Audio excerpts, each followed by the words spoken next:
దీని మీద ఏ డిస్కస్ లేదు. ఇది పార్లమెంట్లో చట్టం కాదు, పార్లమెంట్లో ఓటింగ్ జరగలే.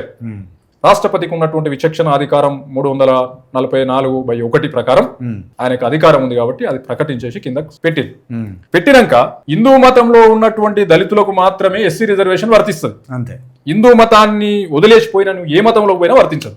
అంటే సిక్కులకు వర్తించదు, బౌద్ధులకు వర్తించదు, ఇస్లాంలో పోయిన వర్తించదు, ఇంకా ఏ ఇతరతర మతంలో పోయినా వర్తించదు. అప్పుడు సిక్కులు తిరుగుబాటు చేసి సిక్కులు, ఎందుకంటే పంజాబ్ లో అత్యధిక సిక్కులంతా వాళ్ళే.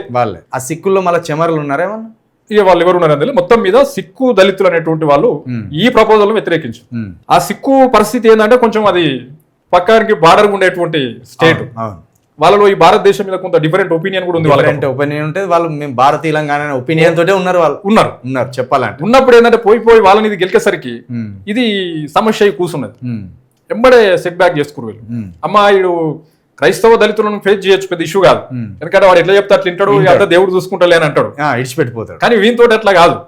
కాబట్టి వీనితో జాగ్రత్త ఉండాలని చెప్పేసి 6 సంవత్సరాల లోపల, అంటే 1956లో మళ్ళీ దానికి సవరణ చేసి పైలో ఉన్నటువంటి ఎస్సీ జాబితాలో ఉన్న కులాల వాళ్ళందరూ హిందూ మతంతో పాటు సిక్కు మతం కూడా పాటించుడు. అయినా ఎస్సీ రిజర్వేషన్ 56 అంటే ఇది అంబేద్కర్ గారు ఉన్నారు పెట్టిన తర్వాత ఈ రెండుకి అయిపోయింది. అంటే హిందువులో ఉన్న దళితులకు ఎస్సీ రిజర్వేషన్ ఉంటుంది, సిక్కు ఉన్నా ఉంటుంది.